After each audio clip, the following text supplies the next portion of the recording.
गर्मी में गर्म हवा के गुब्बारे में पूरा ससुराल। निकिता, ठीक है, मैं काम पर जा रहा हूँ। अगर कुछ जरूरी सामान लाना हो तो अभी बता दो, आते समय मैं ले आऊंगा। नहीं, घर में जरूरत का सारा सामान है, आप बेफिक्र होकर जाइए और अपना ख्याल रखना। पंकज एक हॉट एयर बलून में काम करता है, जहां पर उसे बलून को साफ करना, उसकी मेंटेनेंस करना और इस तरह के कई काम करने पड़ते हैं। वो काफी दिनों से लगातार यही काम कर रहा है, इसलिए उसे हॉट एयर बलून के बारे में बहुत कुछ पता है और उसे थोड़ा बहुत चलाना भी आता है। जैसे पंकज घर से जाने लगता है तभी पीछे से गोलू आवाज लगाता है, पापा पापा मेरे लिए टॉफी लेकर आना, और पापा मेरे लिए कुरकुरे और भुजिया वाली नमकीन भी। अपने बच्चों की बात सुनकर पंकज नीचे बैठ जाता है और दोनों बच्चों को गले लगाते हुए कहता है, हाँ मेरे राजा बेटा और मेरी राजकुमारी, मैं तुम दोनों के लिए टॉफी, कुरकुरे और नमकीन लेकर जरूर आऊंगा। अब तुम अंदर जाओ और मम्मी और दादाजी को ज्यादा परेशान मत करना। पंकज दोनों बच्चों को अंदर भेज देता है और खुद काम के लिए निकल जाता है। इधर निकिता घर के कामों में लगी हुई है, तभी बाहर से राजेश आता है। अरे भाई, आज तो बहुत गर्मी हो रही है। जरा देखो तो घड़ी में अभी 10 ही बजे है और सूरज ऐसे आग उगल रहा है जैसे आज ही सब कुछ जला देगा।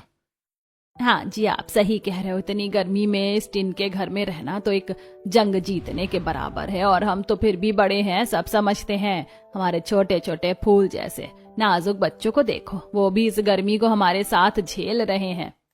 दरअसल राजेश का परिवार बहुत गरीब है। ये लोग गांव से थोड़ी बाहर एक छोटी सी झोपड़ी में टीन का घर बनाकर रहते हैं।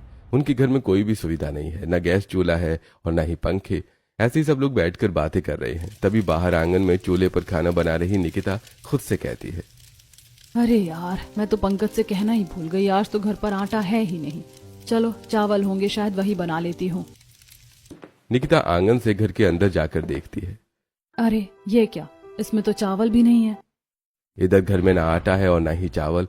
तभी बाहर से नेहा की आवाज आती है, अरे भाभी, आज खाना बनाने में कितना टाइम लगाओगी? मैं तो पहले ही कह रही थी कि मैं आपकी मदद कर देती हूँ, लेकिन आप ही कह रही थी कि आराम कर लो। दरअसल आज नेहा की तबीयत थोड़ी खराब थी, जिसकी वजह से निकिता ने उसे किसी भी काम में मदद करने से मना कर दिया था। नेहा की बात सुनकर निकिता कहती है, दीदी, खाना तो मैं बना देती, लेकिन क्या करूं, ना आटा है ना चावल, और मैं तो पंकज को बोलना भी भूल गई। अरे भाभी, फिर अब क्या खाएंगे? अब कुछ तो खाना पड़ेगा ना, पैसे तो नहीं रहेंगे। देखो, दोनों बच्चे भी हैं, अभी तो सो रहे हैं, उठते ही खाना मांगेंगे। रुको, मैं अभी मम्मी को बोलती हूँ। निकिता अपनी सास के पास जाकर कहती है, मम्मी, घर में आटा और चावल दोनों खत्म हो गए, चलो हम दोनों बाजार चलकर ले आते हैं। निकिता घर में से थैला और कुछ पैसे लेकर दोनों सास बहू बाजार जाते हैं। तभी रास्ते में पड़ोसन कमला मिलती है, जो अपने घर के सामने खड़ी होती है। अरे सरला बहन, तुम इतनी धूप में बाजार में क्या लेने जा रही हो? जरा देखो तो बाहर कितनी गर्मी हो रही है। बहन, कुछ नहीं, बस घर का थोड़ा सामान खत्म हो गया था, वही लेने जा रहे हैं। अरे इतनी धूप में हम तो बाहर नहीं निकलते, इतनी गर्मी में एक एसी से कुछ नहीं होता। पूरे 2 एसी चल रहे हैं हमारे घर में। मैं तो बस अपने पोते को आइसक्रीम दिलाने के लिए बाहर आई थी, और एक तुम हो, ना सुबह बाजार जाती हो, ना शाम को दोपहर में निकलती हो। ये कहकर कमला अपने घर के अंदर चली जाती है। इधर निकिता सरला से कहती है, इन लोगों के मजे, एक एसी में भी इनको गर्मी लगती है और एक हम लोग हैं। एसी का आज तक बस नाम ही सुना है, लोगों के घरों में बाहर से लगा हुआ देखा है। बेटा, हमारे पल्ले तो कुछ है ही नहीं, वो एक टीन का घर है। पता नहीं कैसे वो थोड़ी सी जगह मिल गई जहां हम रह रहे हैं। शुक्र मनाओ हमारे सिर पर छत तो है, वरना कुछ लोग ऐसे भी हैं जो सड़कों पर रहते हैं। इतनी गरीबी और असुविधा में रहने के बाद भी सरला अपनी बहू को बड़ी प्यार से समझाती है। ऐसे ही दोनों सास बहू बाजार जाती हैं और जरूरत का सामान लेकर घर आ जाती हैं। घर आकर निकिता सबके लिए खाना बना देती है। सभी घर वालों को खाना परोसने के बाद वो अपने दोनों बच्चों को भी खाना दे देती है। ऐसे दिन बीतने लगते हैं। एक दिन छोटे बेटे शिवम का फोन आता है, मम्मी कैसी हो आप? आज तो मैं घर आ रहा हूँ, आपके लिए कुछ लाना है क्या?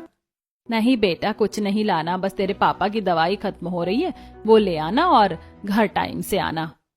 ये कहकर सरला फोन रख देती है। इधर दोनों बच्चे अपने चाचू के घर आने की खुशी मनाने लगते हैं। वाह, चाचू आने वाले हैं, चाचू मेरे लिए चिप्स लेकर आएंगे। चाचू ने तो मुझे इस बार बैट बॉल लाने का वादा किया था, देखना पक्का मेले खिलौने भी लाएंगे। दोनों बच्चे ऐसे ही खेल रहे होते हैं। इधर पंकज भी अपनी नौकरी से वापस आ जाता है। अरे क्या बात है भाई, हाँ बड़ी खुशियां मनाई जा रही हैं। मनाएं भी क्यों ना, इनके लाडले चाचू जो आ रहे हैं। दरअसल शिवम एक जमींदार के यहाँ नौकर का काम करता है और वहीं पर रहता है। उसे महीने 2 महीने में 1-2 दिन की छुट्टी मिलती है जिसमें वो घर आ जाता है। सब लोग ऐसे ही मिलकर बातें करने लगते हैं। इधर निकिता चूल्हे पर खाना बना रही होती है, तभी नेहा वहां आती है। अरे भाभी, इतनी गर्मी में आप अकेले कब तक खाना बनाओगी? लाओ आटा, मैं लगा देती हूँ। हाँ, गर्मी तो बहुत हो रही है। चलो, जब तक तुम आटा लगाओगी मैं सब्जी बना देती हूँ। दोनों नंद भाभी मिलकर काम करने लगती हैं। इधर इन्हें देखकर पड़ोसन कमलेश वहां से निकलती है और कहती है, भाई सरला, तुम्हारी बहू की हिम्मत है, इतनी गर्मी में चूल्हे पर खाना बना कर देती है। अगर कोई और होती ना तो कब का छोड़कर भाग गई होती सब। कमलेश की बात सुनकर सरला को बहुत बुरा लगता है, लेकिन वो कुछ नहीं कहती और चुप रहती है। इधर कमलेश भी वहां से चली जाती है। थोड़ी देर में शिवम घर आ जाता है। चाचू आ गए, चाचू आ गए। चाचू आप मेरे लिए क्या लाए? चाचू मैंने बैट बॉल मांगा था, आप लेकर आए ना। दोनों बच्चे शिवम को दरवाजे पर ही घेर लेते हैं। तभी पंकज कहता है, अरे बच्चों, पहले चाचू को अंदर तो आने दो, घर में आकर ही देख लेना। हाँ बेटा, देखो मैं तुम दोनों के लिए खिलौने लेकर आया हूँ और टॉफी भी। शिवम अपने बैग से दोनों बच्चों को उनके खिलौने और खाने पीने का सामान निकाल कर दे देता है। सरला और राजेश शिवम के हालचाल पूछते हैं। खाना बनाती हुई नेहा भी कहती है, मेरे लिए भी लाए हो कुछ या नहीं, या हर बार की तरह बस निक्की और गोलू के लिए ही लाए हो? नेहा की बात सुनकर शिवम कहता है, अरे तुम पैसे ले लेना और खुद अपनी पसंद के खरीद लेना। नहीं भैया, मैं पैसों का क्या करूंगी। मैं तो बस चाहती हूँ कि हम सब मिलकर पैसे जोड़े और हमारा एक ठीक ठाक सा घर बन जाए। इतनी गर्मी में चूल्हे पर खाना नहीं बनता और ये घर इतना ज्यादा तपता है। नेहा की बात सुनकर सब इमोशनल हो जाते हैं, लेकिन तभी निकिता बातों को घुमाते हुए कहती है, अरे किन बातों के चक्कर में पड़ गए आप सब लोग। देखो, खाना बन गया और ठंडा हो रहा है। चलो जल्दी जल्दी हाथ धोकर खाना खा लो। निकिता सबके लिए खाना लगा देती है। सब लोग एक साथ मिलकर खाना खाते हैं। अगली सुबह होती है। पंकज अपने काम पर चला जाता है। तभी हॉट एयर बलून का मालिक संजय वहां आता है। समझे भाई, आने वाले 1 हफ्ते में टेम्परेचर बहुत ज्यादा हाई दिख रहा है। ऐसे में काम बस सुबह और शाम में ही चलेगा। ये कहकर संजय वहां से चला जाता है। इधर पंकज अपने दोस्त मोनू से कहता है, भाई इससे ज्यादा और क्या गर्मी होगी। भगवान ने पता नहीं क्या सोच रखा है, जैसे आग लगाकर जला ही डालेंगे हम सबको। हाँ यार, सही कह रहा है, लेकिन ये तूफान आने की पहले की आग है। तुम देखना, बाद में पक्का कुछ तगड़ा होने वाला है। दोनों दोस्त ऐसे ही आपस में बातें करते हैं और हॉट एयर बलून साफ करने लगते हैं। ऐसी दिन बीत जाता है। पंकज भी घर आता है। सब लोग उसके इंतजार कर रहे होते हैं। अरे आज तो आप बड़ी देर से आए। चलो हाथ मुंह धो लो, मैं आपके लिए खाना लगा देती हूँ। सब लोग खाना खाकर सो जाते हैं। जैसे न्यूज में दिखाया जा रहा था वैसे वैसे दिन बीतते हैं और टेम्परेचर और ज्यादा बढ़ता जाता है। अरे भाई, ये गर्मी तो लगता है हमें बच्चों को ही निकल जाएगी। हाँ, इस गर्मी से तो बच पाना मुश्किल लग रहा है। शाम का समय होता है। दोनों पति पत्नी ऐसे ही घर के बाहर बैठे बातें कर रहे होते हैं। तभी बच्चे वहां आते हैं। दादी आज कितनी गर्मी लग रही है। हमारे घर में तो एक भी पंखा नहीं है। मेरे दोस्त के घर पर तो एसी लगा हुआ है। दादू, हमारे घर पर एसी कब लगेगा? बच्चों की बात सुनकर सरला और राजेश परेशान हो जाते हैं और उन्हें समझाते हुए कहते हैं, बेटा, पापा गए हैं ना पैसा कमाने। जब हमारे पास बहुत सारे पैसे हो जाएंगे तो हम भी एक अच्छा सा घर बनवाएंगे और उस घर में मैं अपने राजा बेटे और रानी बेटी के लिए एसी भी लगवाऊंगा। दोनों पति पत्नी ऐसे ही बच्चों को समझाते हैं। रात हो गई थी। सब लोग सो जाते हैं। अचानक रात को बादल गरजने लगते हैं। अरे भाई, मैं तो पहले ही कह रहा था कि इतनी ज्यादा आग बढ़ रही है, आंधी तूफान तो आना ही था। अचानक से बहुत तेज हवाएं चलने लगती हैं और भयंकर आंधी तूफान आने लगता है। निकिता घबरा कर उठ जाती है। हे भगवान, ये कैसा तूफान आ रहा है। पंकज, इस तूफान में तो हमारा घर ही उड़ जाएगा।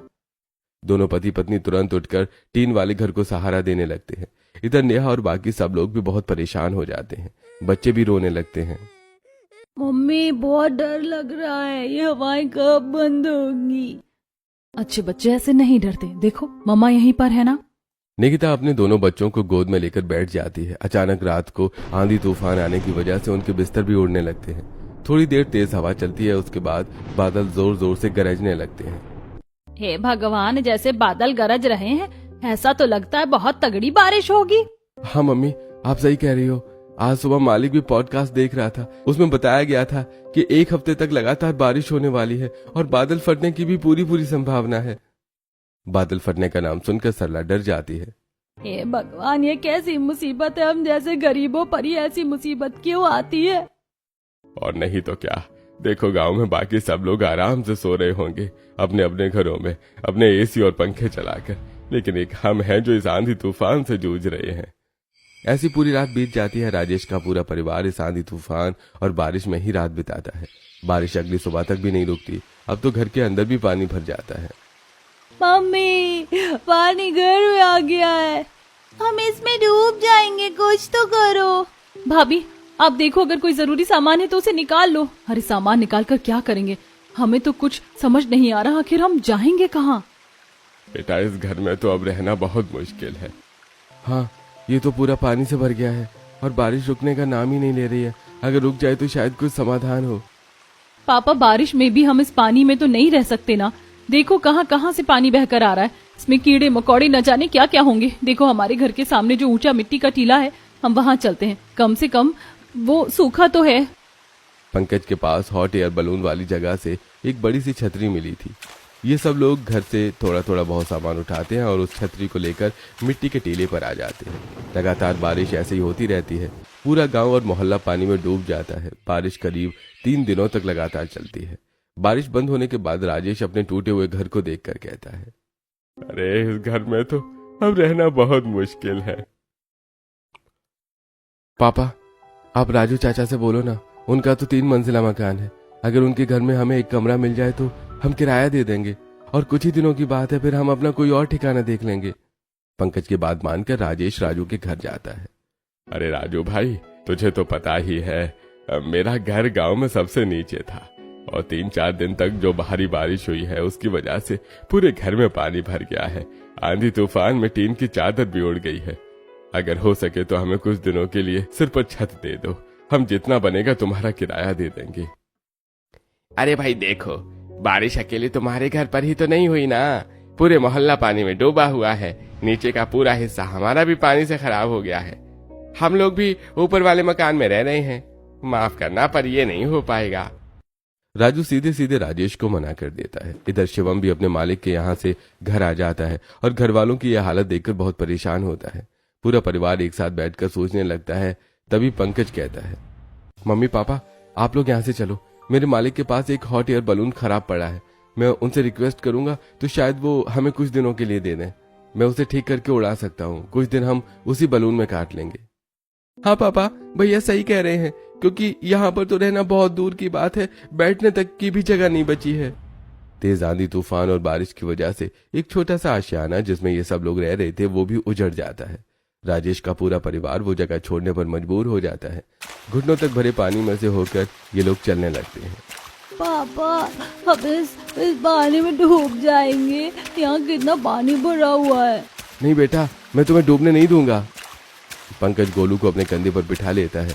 इधर शिवम ने निक्की को कंधे पर बिठाया हुआ है। ऐसे ही सब लोग पानी में से होते हुए हॉट एयर बलून वाली जगह पर पहुंच जाते हैं। वहां पर भी पानी भरा हुआ था। मुश्किल से एक ऊंची जगह पर थोड़ी सी सूखी जगह बची थी जहां पर ये लोग जाकर बैठते हैं। तभी पंकज अपने मालिक से बात करता है। मालिक, एक गुजारिश करनी थी। बारिश की वजह से मेरे पूरे घर में पानी भर गया है। अगर मैं इस खराब वाले हॉट एयर बलून को कुछ दिनों के लिए इस्तेमाल कर सकूं तो आपका बड़ा एहसान होगा। अरे कोई बात नहीं, ये तो खराब ही पड़ा है और अभी इसे ठीक करवाने का भी कोई फायदा भी नहीं है, क्योंकि बारिश की वजह से कोई हॉट एयर बलून की ट्रिप बुक नहीं करेगा। तुम इसे आराम से इस्तेमाल करो। संजय की बात सुनकर पंकज के पूरे परिवार की जान में जान आती है। अरे आप सब लोग यहाँ पर बैठो, तब तक मैं इस बलून को उड़ाने लायक बनाता हूँ। पंकज अपने दोस्त मोनू के साथ मिलकर उस बलून को साफ करता है और उसे अच्छे से चलाना भी सीख लेता है ताकि अब वो उसे उड़ा सके। इधर गोलू और निक्की को भूख लग जाती है। चाचू बहुत भूख लगी है। हाँ मुझे भी बहुत भूख लगी है, हम खाना कब खाएंगे। दोनों बच्चों को ऐसे रोते हुए देखकर निकिता कहती है, हमारे पास तो खाने के नाम पर कुछ है ही नहीं। चलो हम तो भूखे रह लेंगे, लेकिन मेरे बच्चों का क्या होगा। तभी शिवम कहता है, भाभी आपको परेशान होने की जरूरत नहीं है, मैं आते वक्त बच्चों के लिए कुछ खाने पीने का सामान लाया था, रुको मैं अभी देता हूँ। उस दिन गांव से घर आया था वो, तो अपने बैग में कुछ सामान ले आया था जिसे वो बच्चों को निकाल कर दे देता है। बच्चे तो वो सब खा लेते हैं, लेकिन तभी राजेश कहता है, अरे भाई भूख तो हमें भी लगी है, अब कैसे होगा हमारा खाना पीना। अरे खाने पीने का तो देखा जाएगा, कहीं हमें सही से बैठने उठने की जगह तो मिल जाए एक बार। पूरा परिवार एक छोटी सी पहाड़ी पर बैठा हुआ है और ऐसे ही आपस में बातें कर रहा है। तभी अचानक तेज हवाएं चलने लगती हैं तो नेहा आवाज लगाकर पंकज से कहती है, भैया और कितना टाइम लगेगा? इतनी तेज हवाएं चल रही हैं, ऐसा लग रहा है कि ये पहाड़ी अभी नीचे गिर जाएगी। इससे अच्छा तो हम पानी में ही नीचे आ जाते। नेहा की बात सुनकर पंकज भी घबरा जाता है, लेकिन खुद की हिम्मत बांधते हुए कहता है, अरे नहीं नहीं रेहा, रुको, बस हो गया, सब ओके है, हम भी अभी उड़ान भरेंगे। ये सुनकर शिवम पंकज के पास चला जाता है। भैया ये सब तो ठीक है, लेकिन हमारे पास खाने को कुछ भी नहीं है। अरे इसमें ये पोर्टेबल छोटा सा गैस चूल्हा तो है, लेकिन राशन भी तो चाहिए। तो एक काम करते हैं, पास वाली मार्केट से कुछ राशन का सामान ले आते हैं। मेरे पास थोड़े बहुत पैसे हैं, हम उनको इस्तेमाल कर लेंगे, बाकी जब पानी सूख जाएगा तब देख लेंगे क्या करना है। पंकज को शिवम की बात समझ में आ जाती है। दोनों भाई पास की मार्केट से कुछ राशन का सामान खरीद कर लाते हैं और इस हॉट एयर बलून वाली टोकरी में सब कुछ रख देते हैं। तभी पंकज एक एक करके पहाड़ी से अपने माँ बाप और बच्चों को नीचे उतारता है। सब एक एक करके टोकरी में बैठने लगते हैं। अरे वाह, ये तो बिल्कुल वैसा ही है जैसा फिल्मों में दिखाया जाता है। अरे हमने तो भाई बस सुना था नाम, कभी इसमें बैठेंगे ये नहीं सोचा था। अरे डूबते को सहारा, ये गर्म हवा का गुब्बारा। सरला की बात सुनकर सब लोग हंसने लग जाते हैं। तभी निकिता कहती है, अरे आप लोग राशन का सामान तो ले आए, लेकिन खाना बनाएंगे कहाँ? यहाँ पर तो बहुत तेज हवाएं चल रही हैं। अरे निकिता, जैसी गुब्बारा थोड़ा उड़कर ऊपर जाएगा ना तो ऊपर कम हवा लगेगी, तुम वहीं पर आराम से खाना बना लेना। ये सुनकर निकिता हैरान हो जाती है। तो क्या मतलब, हम खाना पीना सब ऊपर ही करेंगे? निकिता की बात सुनकर सब लोग हंसने लग जाते हैं। अरे भाभी, नीचे उतरकर खाना बनाना बिल्कुल भी सुरक्षित नहीं है, इसलिए हमें हॉट एयर बलून की बास्केट में ही खाना बनाना पड़ेगा। आप टेंशन मत लो, देखो इसमें गैस स्टोव भी है और राशन का सामान भी। शिवम की बात सुनकर निकिता समझ जाती है। शाम का वक्त होता है, काले काले बादल छाए हुए हैं, पहाड़ी क्षेत्र में तेज तेज हवाएं चल रही हैं और उसी बीच ये लोग अपना गर्म हवा का गुब्बारा उड़ाते हैं। अरे वाह, कितना मजा आ रहा है। अरे हाँ, सच में इस गुब्बारे में बैठकर तो हमें जैसे अपनी सारी प्रॉब्लम ही हम भूल गए हैं। अरे तो प्रॉब्लम याद ही क्यों रखनी है, वैसे भी परेशानियां रोज नहीं होती, आज है कल नहीं होगी, इंसान को खुलकर जीना चाहिए। ऐसी बातें करते हुए गुब्बारा उड़ान भरने लगता है। उधर निकिता भी अपना खाना पीना का सामान निकालती है और खाना बनाना शुरू कर देती है। आज इनका गुब्बारे में पहला दिन है और वो भी शाम का समय, इसलिए उन्हें बहुत मजा आता है। मम्मी इसमें तो बहुत अच्छा लग रहा है। हाँ, यहाँ पर तो बिल्कुल भी गर्मी नहीं लग रही है और एक हमारा घर था जो आग की तरह तपता रहता था। पापा अब हम घर नहीं जाएंगे, इसी में रहेंगे। बच्चों को हॉट एयर बलून की सवारी बहुत पसंद आती है। इधर बारिश के बाद आसमान में जो ठंडी ठंडी हवा चल रही थी उसकी वजह से हल्की ठंड लगती है। सब लोगों को पहला दिन इतना अच्छा लग रहा है। इधर निकिता भी सबके लिए एक एक करके खाना बना देती है। सब लोग बास्केट में बैठे बैठे ही खाना खाते हैं। अरे भाई, बहुत नींद आ रही है। 3 दिनों के बाद आज जाकर थोड़ा सुकून मिला है, मैं तो सो जाती हूँ। मम्मी आप सही कह रही हो, मुझे भी बहुत नींद आ रही है। सरला, गोलू और नेहा निक्की को लेकर सो जाती हैं। इधर राजेश, निकिता और बाकी सब लोग भी सो जाते हैं और पंकज अपनी तकनीक से बलून उड़ाता रहता है। ऐसी रात बीत जाती है। सब लोग को रात में बहुत मजा आता है। अगली सुबह होती है, सबको वॉशरूम जाना होता है और फ्रेश होना होता है, जिसकी वजह से पंकज एक सूखी जगह पर बलून को उतारता है। अरे हाँ भाई, ये तूने सही किया। यहाँ पर तो पानी नहीं है, वरना हमारे पूरे क्षेत्र में पानी ऐसे आ गया है जैसे कोई बांध टूट गया हो। अरे पापा, ये जगह थोड़ी ऊंची है इसलिए यहाँ पर पानी नहीं है, लेकिन देखो आसपास कितना पानी भरा हुआ है और ये भी बिल्कुल सुरक्षित नहीं है। आप लोगों को जो भी करना है थोड़ी जल्दी कर लो। सब लोग फ्रेश होते हैं। उसके बाद पास में ही खेत के पास एक मोटर चल रही होती है जहाँ सब लोग नहा लेते हैं। अरे यहाँ तो बिल्कुल फ्रेश पानी आ रहा है। काम करती हूँ, पीने के लिए भर लेती हूँ, बास्केट में काम आएगा। निकिता 1-2 बोतल पानी की भर कर रख लेती है। तभी निकिता कहती है, यहाँ पर तो बिल्कुल सही जगह है, क्यों ना रुककर थोड़ा खाना बना लेते हैं। बाहू, ये तो तू सही कह रही है। जब तू बास्केट में खाना बना रही थी ना, तब हमें बड़ी दिक्कत हो रही थी, बच्चों को भी आंच लग रही थी। अगर यहाँ पर खाना बन जाएगा तो बिल्कुल सही रहेगा, यहीं पर खाकर बाद में बास्केट में बैठ जाएंगे। निकिता जैसे ही बास्केट से खाने पीने का सामान नीचे उतारती है, तभी अचानक तेज हवाएं चलने लगती हैं और पंकज भी बाहर से आ जाता है। निकिता, ये तुम क्या कर रही हो? मैंने तुमसे पहले ही कहा था कि ये जगह सेफ नहीं है। यहाँ पर लैंडस्लाइड, तेज हवाएं और आंधी तूफान आने का सबसे ज्यादा डर होता है। जरा देखो तो, ये जगह आसपास से थोड़ी ऊपर उठी हुई है, तभी तो सूखी है। अरे मैंने सोचा कि बास्केट के अंदर खाना बनाने में बहुत दिक्कत होती है, तो क्यों ना यहाँ पर खाना बना लूं, लेकिन यहाँ पर तो बहुत तेज हवाएं चलने लगी हैं। अरे अब बस जल्दी से सामान अंदर रखो। सब लोग मिलकर बाहर जो सामान निकाला था उसे वापस बलून की बास्केट में रखते हैं और फिर सब लोग बलून में बैठ जाते हैं। पंकज बलून उड़ाता है, अचानक तेज हवाएं चलने लगती हैं। पापा बहुत डर लग रहा है, कहीं ये गुब्बारा फूट तो नहीं जाएगा। नहीं बेटा, कुछ नहीं होगा, तुम चुप होकर आराम से बैठ जाओ। निक्की तो डरकर रोने ही लगती है। निकिता जैसे तैसे करके अपने बच्चों को समझाती है, लेकिन उसे खुद भी बहुत डर लग रहा होता है। थोड़ी देर में हवाएं तो बंद हो जाती हैं, लेकिन तेज धूप निकल आती है। अरे देखो मौसम कितना सताई हो रहा है, एक पल में धूप, एक पल में बारिश और एक पल में आंधियां। अरे भाई कितनी तेज धूप निकल आई।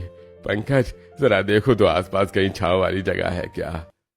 अरे पापा आप कैसी बातें कर रहे हो, जरा देखो तो नीचे चारों तरफ पानी पानी भरा हुआ है, यहाँ पर रुकना तो खतरे से खाली ही नहीं है। सब लोग ऐसे ही बातें कर रहे होते हैं।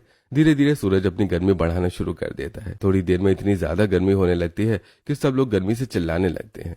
ऊपर से गुब्बारे के बर्नर की वजह से और भी गर्म हवा आ रही होती है। ऐसा लग रहा था जैसे इनके सिर में आग लग जाएगी। भैया इसमें तो बहुत गर्मी लग रही है, मेरा तो दम गर्मी से घुटा जा रहा है। हाँ तुम सही कह रही हो, शाम के वक्त तो उड़ाते हुए इतना अच्छा लग रहा था जैसे जन्नत इसी गुब्बारे में हो, लेकिन दोपहर के समय तो ये पूरा गर्म हवा से भर गया है। मुझे तो ऐसा लग रहा है कि हम इसकी गर्मी में ही जल जाएंगे। सब लोगों को गुब्बारे की बास्केट में बहुत ज्यादा गर्मी लगती है। अरे आप लोग टेंशन मत लो, मैं थोड़ा और ऊपर उड़ान भरता हूँ, ऊपर थोड़ी ठंडक मिलेगी। ये सोचकर कि ऊपर थोड़ा ठंडा मौसम होगा और तेज हवाएं चल रही होंगी, पंकज गुब्बारे को थोड़ा और ऊपर ले जाता है, लेकिन उसका ये कदम उल्टा पड़ जाता है। अरे भैया आपको नहीं पता क्या, ऊपर जाने से कुछ दूरी पर टेम्परेचर बढ़ता है और फिर से गर्मी बढ़ने लगती है। अब देखो यहाँ पर तो और ज्यादा गर्मी लग रही है। आप प्लीज इसे धीरे धीरे करके नीचे उतार दो। हाँ ऐसे तो हम इस गुब्बारे में जलकर मर ही जाएंगे। सब लोग एक ही दोपहर में गुब्बारे में रहने से तड़प जाते हैं। ऐसी जैसे तैसे करके शाम होती है, तब जाकर मौसम थोड़ा शांत होता है और इन सब की जान में जान आती है। इधर पूरा दिन तो गर्मी गर्मी करने में निकल गया था। इन लोगों ने कुछ भी नहीं खाया था, बच्चे भी भूख से रो रहे थे। निकिता बहू अब तो खाना बना दे। हाँ मम्मी मैंने काम शुरू कर दिया है, देखो आटा भी लगा लिया है और ये आलू भी उबल गए हैं, बस थोड़ी देर में खाना बना दूंगी। शाम के वक्त गुब्बारा थोड़ा ठंडा होता है, लेकिन स्टोव की गर्मी से फिर से हल्की गर्मी होने लगती है। अरे अगर हमारे साथ बच्चे न होते ना भाभी, तो सच में इतनी सी जगह में मैं आपको स्टोव बिल्कुल नहीं चलाने देता। मैंने कौन सा अपने मन से यहाँ इतनी सी जगह में खाना बना रही हूँ, ये तो पापी पेट का सवाल है, खाना तो बनाना ही पड़ेगा। अंदर से दोपहर के समय गुब्बारा गर्म हवाओं और सूरज की गर्मी से इतना ज्यादा गर्म हो गया था कि अगर इसके अंदर गैस स्टोव या किसी भी चीज से खाना बनाने की कोशिश की जाती तो शायद घर वाले जल ही जाते। गर्मी में तो बिल्कुल ऐसे ही लग रहा था, जिसकी वजह से उन्होंने पूरे दिन कुछ नहीं खाया। बच्चों को तो शिवम ने टॉफी कुरकुरे वगैरह खिला दिए थे, लेकिन पूरा परिवार भूखा था। हे भगवान इतनी सी जगह में खाना बनाना कितना मुश्किल काम है। पता नहीं हमारे ये बुरे दिन कब गुजरेंगे और कब अच्छे दिन आएंगे। निकिता खाना बनाने में बहुत परेशान हो जाती है। नेहा उसकी मदद तो करती है, लेकिन इतनी सी जगह में क्या ही हो सकता था। बहुत मेहनत के बाद थोड़ा बहुत खाना बनकर तैयार हो जाता है। निकिता सबको खाना परोस देती है। सब लोग जैसे तैसे खाना खाते हैं और फिर सो जाते हैं। अगली सुबह होती है। हे भगवान अभी तो 5:30 बजे हैं और सूर्यदेव को देखो कैसे निकल कर बैठ गए हैं। हाँ अब तो ऐसा लगता है जैसे सूर्यदेव सोते ही नहीं है, सुबह सुबह प्रकट हो जाते हैं। बताओ 5:30 बजे का भी कोई टाइम है क्या? दोनों भाई बहन ऐसी बातें कर रहे होते हैं। इधर निकिता मनी मन सोच रही होती है, हे भगवान आज भी पूरा दिन गुब्बारे में बिताना पड़ेगा, कितनी गर्मी हो रही है। पता नहीं ये पहाड़ जैसा दिन कैसे कटेगा। मुझे तो कल वाले दिन को याद करके ही सर्दी बुखार चढ़ रहा है। दरअसल हॉट एयर बलून में सुबह शाम या रात का वक्त तो ठीक था, लेकिन जो दोपहर यानी बुरे दिन का समय होता था वो काटना मुश्किल हो जाता था। चिलचिलाती धूप, गर्मी, ऊपर से गर्म हवा और बर्नर की हीट, ये सब उनकी जिंदगी को और ज्यादा मुश्किल बना देते थे। लेकिन इस गुब्बारे के अलावा उनके पास कोई दूसरा रास्ता भी नहीं था। मजबूरी में इन्हें हॉट एयर बलून में ही 3-4 दिन बिताने पड़ते हैं। पंकज बलून चला रहा होता है, तभी उसकी नजर मोहल्ले की तरफ पड़ती है। हे भगवान इतनी गर्मी में और कितने दिन बिताने होंगे। निकिता का गर्मी से बुरा हाल हो रहा था, साथ में वो बच्चों को भी जैसे तैसे अपने आंचल से हवा कर रही थी। तभी अचानक पंकज की नजर मोहल्ले पर पड़ती है। अरे निकिता, लगता है भगवान ने तुम्हारी सुन ली। देखो हमारे मोहल्ले में सारा पानी सूख गया है, मतलब अब हम भी अपने घर जा सकते हैं। घर जाने की बात सुनकर पूरा परिवार खुशी से झूम उठता है। हे भगवान तेरा लाख लाख शुक्र है।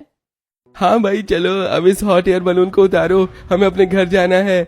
पंकज धीरे धीरे हॉट एयर बलून को वहीं पर उतारता है जहां पर मालिक के और भी बलून रखे होते हैं। जैसे ये लोग बास्केट से नीचे उतरते हैं, सामने संजय खड़ा होता है। राजेश हाथ जोड़कर संजय का धन्यवाद करता है। मुसीबत के समय आप हमारे काम आए, हमारे बारे में सोचा और अपना एक कीमती सामान हमें दिया। इसके लिए हम आपके सदा आभारी रहेंगे। अगर आप नहीं होते तो पता नहीं मेरे परिवार को कहां कहां दर दर की ठोकरें खानी पड़ती। अरे नहीं, ये तो मेरे भी किसी काम का नहीं था और आप लोगों के काम आ गया, इससे अच्छा और क्या हो सकता है। जहाँ पर पड़ोसी काम नहीं आए वहाँ पर एक अजनबी ने हमारी कितनी मदद की है। वो लोग संजय का धन्यवाद करके अपने गांव वापस चले जाते हैं और अपने उसी टीन के घर के पास पहुंचते हैं। राजेश उसे देखकर अपना सिर पकड़ लेता है। अरे बारिश ने तो सब कुछ तबाह कर दिया, जैसा तैसा था। हमारी सिर पर एक छत तो थी। राजेश को परेशान देखकर शिवम और पंकज उसके पास आते हैं। पापा, आपको टेंशन लेने की जरूरत नहीं है। और नहीं तो क्या, हम मिलकर मेहनत करेंगे और अपना घर अच्छा बना लेंगे। भैया, मैं भी आपका साथ दूंगी। सब लोग मिलकर पहले उस घर को साफ करते हैं, उसके बाद अब सब लोग काम करने लग जाते हैं। भाभी, मेरी दोस्त कह रही थी कि गांव के बाहर एक नई फैक्ट्री खुली है जहां पर पैकिंग का काम करना होता है और महीने के पूरे 15,000 रुपए मिलते हैं। अरे ये तो बहुत अच्छी बात है, काम का काम, पैसे भी मिलेंगे और गर्मी से भी बचे रहेंगे। चलो हम दोनों भी उस कंपनी को ज्वाइन कर लेते हैं, पैकिंग करनी तो हमें भी आती है। अरे वो पहले ट्रेनिंग देंगे, इस बात की टेंशन मत लो। ये तो और भी अच्छा है। शाम को जब पंकज और शिवम घर पर आते हैं तो नेहा और निकिता इस बारे में उन्हें बता देती हैं। अरे नहीं, हमारे होते हुए तुम लोग काम करोगी, ये अच्छा लगता है क्या? अच्छा बुरा क्या होता है, और जब घर के मर्द कमा सकते हैं तो घर की औरतें क्यों नहीं। बस अब हमने ठान लिया है, हम भी आप लोगों की मदद करेंगे। जितनी जल्दी हमारे पास पैसे इकट्ठे हो जाएंगे उतनी जल्दी हम अपना अच्छा घर बना पाएंगे। और नहीं तो क्या, ताकि आगे आने वाली बारिश को हमारा घर झेल पाए और हमें इस तरह उस गर्म गुब्बारे में समय ना काटना पड़े। मेहनत तो करनी ही पड़ेगी ना। नेहा की बात सुनकर सब लोग भावुक हो जाते हैं। इधर पंकज और शिवम भी उनकी बात पर सहमति जताते हैं। अगली सुबह होती है और पंकज शिवम अपने काम पर चले जाते हैं। इधर निकिता भी अपने बच्चों को खाना खिलाकर उन्हें अपने दादा दादी के पास छोड़कर काम करने के लिए चली जाती है। अरे वाह भाभी, यहाँ पर तो एसी चल रहा है और काम भी कितना आसान है। हाँ, और ये मैम भी कितनी सहायक हैं, सब कुछ कितने प्यार से बता रही हैं। ऐसे माहौल में तो काम करने का मजा आता है। दोनों नंद भाभी को वहां पर काम करने में बहुत मजा आता है। सुबह 10 बजे से कब शाम के 5 बज जाते उन्हें पता ही नहीं चलता। अरे भाई, बीच में एक बार भूख तो लगी थी। जब हम लोगों ने दोपहर का खाना खाया उसके बाद तो पता ही नहीं लगा कि क्या टाइम हो रहा है और क्या नहीं। हाँ भाभी, आप सही कह रही हो। दरअसल आज तक हम इतनी गर्मी में रह रहे हैं तो हमें तो एसी स्वर्ग जैसा लग रहा है। सच में मन कर रहा है कि रात को भी कंपनी में ही रुक जाऊं। नेहा की बात सुनकर निकिता हंसने लगती है। शाम को दोनों नंद भाभी अपने घर आ जाती हैं। घर आकर दोनों मिलकर खाना बनाती हैं। पंकज और शिवम भी काम से वापस आ गए थे। शाम को सब लोग बैठकर एक साथ खाना खाते हैं। अरे गोलू, निक्की, देखो मैं तुम लोगों के लिए चॉकलेट लेकर आया हूँ। वाह, ये तो मेरी फेवरेट चॉकलेट है। अरे वाह, तुम तो अंग्रेजी बोलना भी सीख गई हो। शिवम की बात सुनकर निकिता थोड़ी उदास होकर बोलती है। देखो ना देवर जी, मेरे बच्चे अब स्कूल जाने लायक हो गए। मैंने घर पर इन्हें थोड़ा बहुत सिखाया, लेकिन पता नहीं इनका स्कूल में दाखिला कब होगा। अरे अब घबराने की बात नहीं है। अब तो भगवान की दया से हम चारों ही कमा रहे हैं। तुम देखना, आने वाले महीनों में हम अपना अच्छा घर बनाएंगे और अपने बच्चों का स्कूल में दाखिला भी करवा देंगे। अब तक तो निकिता घर पर ही अपने दोनों बच्चों को थोड़ा बहुत पढ़ा रही थी। जैसे जैसे दिन बीतते हैं दोनों भाई मिलकर बहुत मेहनत करते हैं। इधर नेहा और निकिता भी उनका पूरा साथ देती है। फाइनली वो दिन आ जाता है जब ये लोग अपने पुराने घर को हटाकर एक अच्छा घर बनाने के काबिल हो जाते हैं। ऐसा लग रहा है जैसे हमारा पुराना देखा हुआ सपना आज सच हो गया है। और नहीं तो क्या, हमने कब से सोचा था कि जब हमारे घर पर छत डलेगी तो हम भी लोगों में लड्डू बांटेंगे, और देखो आज मैं लड्डू बांट रही हूँ। सरला और राजेश का नया घर बनकर तैयार हो गया था। आज इनके घर पर छत भी लग गई थी और इन्होंने अपना सारा सामान अंदर रख लिया था। शाम का वक्त होता है। निकिता सबके लिए खाना बना देती है। भाभी, मैं छत पर जा रहा हूँ, आप सारा खाना छत पर ही ले आना। अरे हाँ भाई, छत पर ठंडी ठंडी हवा चल रही है, वहाँ खाना खाने में मजा आएगा। निकिता और नेहा खाना लेकर छत पर जाती हैं। सब लोग एक साथ बैठकर खाना खाते हैं। तभी आसमान में एक हॉट एयर बलून दिखाई देता है। मामा देखो, हॉट एयर बलून जा रहा है। उसे देखकर सब लोग इमोशनल हो जाते हैं। वो भी क्या दिन थे जब हमें इस गर्म हवा के गुब्बारे में दिन बिताने पड़े थे। लेकिन जो भी हो, बुरे वक्त में यही गुब्बारा हमारे बहुत काम आया। सरला की बात सुनकर सब लोग भावुक हो जाते हैं। अब पूरा परिवार अपने नए घर में रहता है।